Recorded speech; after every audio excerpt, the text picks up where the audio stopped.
Riu macambĩki na a Kenya nĩ matũngĩtwo nĩ ndeto ĩna kĩeha ruo rũnene mũno, aingĩ makĩremwo kũhingĩrĩria maithori mao, ona nginya fellow tiktokers and even Kikuyu celebrities nĩ meyumĩrĩtie na gũkorwo magĩcakaya ndeto ĩno, na aingĩ makĩonania kĩeha kĩao na ruo rwao, and even others taking live on TikTok na gũkorwo makĩrĩra maithori thutha wa gũkorwo magĩkinyĩrwo nĩ ndeto cia gĩkuũ kĩa Stacey Baibe, ariguo aroĩkaine mũno on TikTok, who sadly met a very unfortunate death. Erĩkanĩte gũkorwo aragerirwo ngero nĩ someone who was very close to her, na ona mbere ĩyo tondũ the story was trending, no aingĩ matiramenyete kana gũkorwo magĩtaũkwo atĩ mũtumia ũyũ ũrerĩkana arakorirwo oragĩtwo na njĩra ya gũthecangwo. She had multiple stab wounds. Allegedly it is said that one on the neck and several on her head. Aingĩ matiramenyete atĩ ũyũ nĩ the famous Stacey Baibe from TikTok, but it was later on confirmed atĩ it is indeed Stacey Baibe. Rĩtwa rĩake hasa arĩ Stacy Njoki, 43 years old,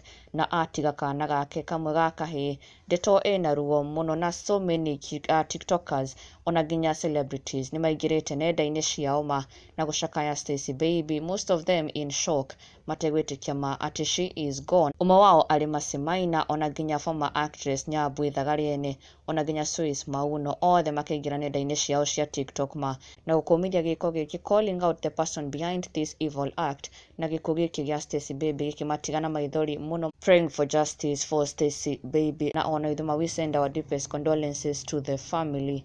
Rest in eternal peace, TikTok queen Stacey Baibe.